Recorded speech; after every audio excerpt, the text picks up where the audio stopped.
Ayan mga kaibigan, no, may panibago na naman tayong video at ang video na to, syempre tungkol pa rin sa magandang balita.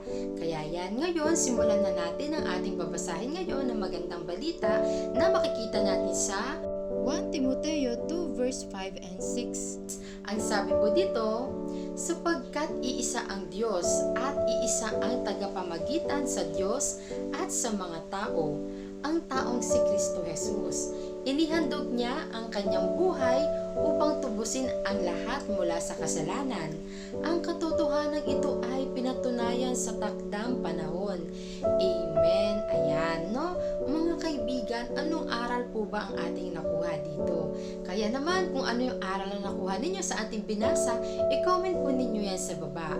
At ang akin po, i-share ko po sa inyo. Ito po yung aral na nakuha ko.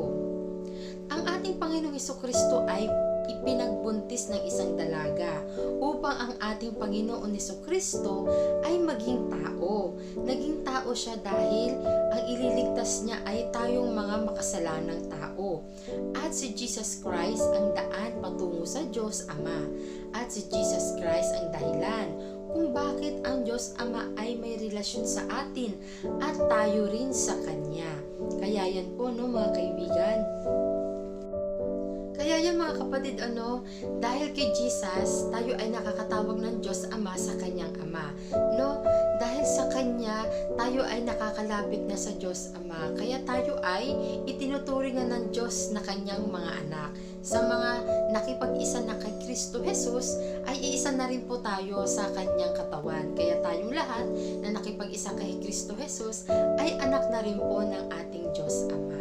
Kaya yan, no, maraming salamat kay Jesus Christ dahil tayo ay Kanyang iniligtas mula sa ating mga kasalanan.